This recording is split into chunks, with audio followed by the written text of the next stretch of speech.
it's Kelly. Welcome back to the Christian Girl Vlogs. I know that this year, 2020, has been quite the year. We've had a lot going on, and I think the theme or a word that really describes a lot that's been going on, not just with the pandemic, but just like for people in my conversations, it's best expressed with disappointment. For some people, it may have come, through the whole pandemic situation. Maybe their wedding day looked different than what they expected because of the pandemic making all kinds of barriers for them. For some other people, I had a conversation with a young lady the other day through social media, and she was talking to me about how she felt disappointed because she's not where she expected her life to be at and for herself to be at this point. Maybe she hoped to be married, or maybe she hoped to have found the job that she loves and is passionate about, and she's just not quite there. I myself have experienced some disappointment this year, for sure. Obviously with the pandemic, I think everybody's on that level and what that may have brought to them. But personally, I had some very big things happen in my family that really shook me. And I don't want to go in depth either out of complete respect and love and compassion for my family, because we're still moving through this. So let's start with the definition of disappointment. Disappointment is sadness or displeasure caused by the non-fulfillment of one's hopes or expectations.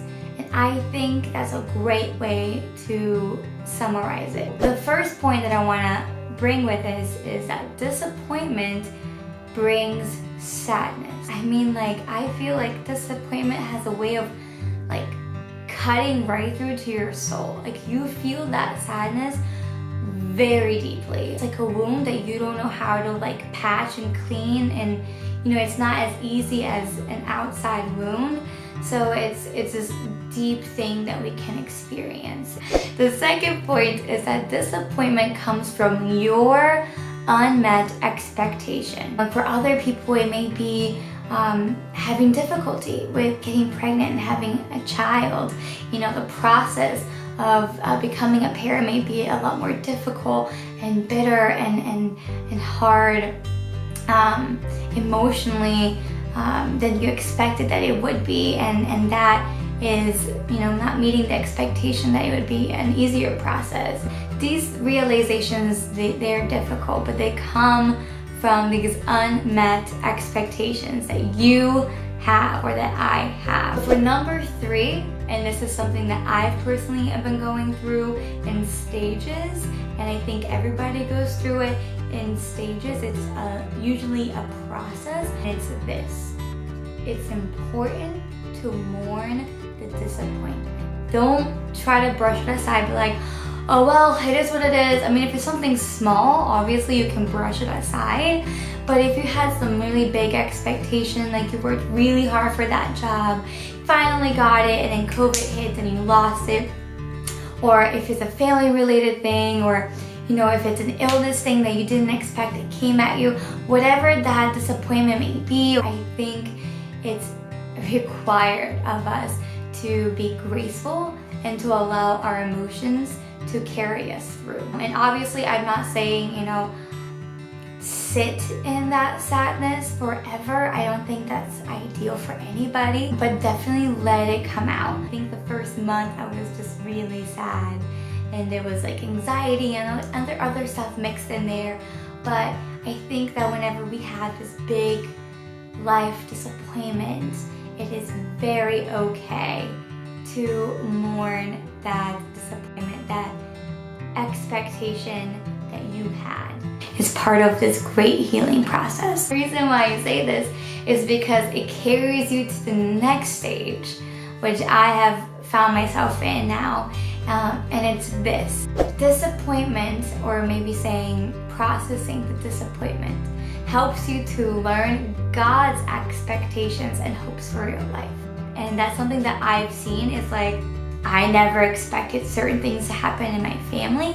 But once I processed the sadness, I was able to get a more clear, higher perspective of what God's purpose is in all of it. You know, instead of just being caught up in my own little storm, there was this greater, more beautiful picture that I've been able to slowly begin to see. I've kind of been amazed at how quickly I got to that, and I think everybody reaches that point in a different pace, but you do get to that point where you start learning God's expectations and hopes for your life.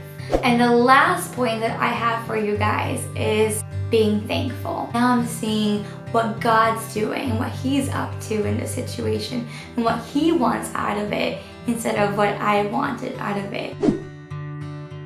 So Jeremiah 29 verses 11 through 12, and this is what it says. For I know the plans that I have for you, declares the Lord. We hear this all the time. Plans to prosper you and not to harm you. Plans to give you hope and a future. Then you will call on me and come and pray to me, and I will listen to you. I love that. You can jump on to Proverbs 19 verses 21. Many are the plans in a person's heart, but it is the Lord's purpose that prevails. And this goes back to our conversation, right? Purpose is greater than our plans. Or better yet, God's purpose is greater than our plans. I just want to go through it one more time with you guys. That disappointment, you know you feel it because it brings deep sadness. And that deep sadness is very okay for you to process and for you to mourn. And with that will come the understanding or the learning process of what God's hopes and His expectations for your life are. And as He unveils all this to you, your heart will come to a place of being thankful for what He is doing, because His purpose is so much greater than your and my plans. So stay safe. I hope you're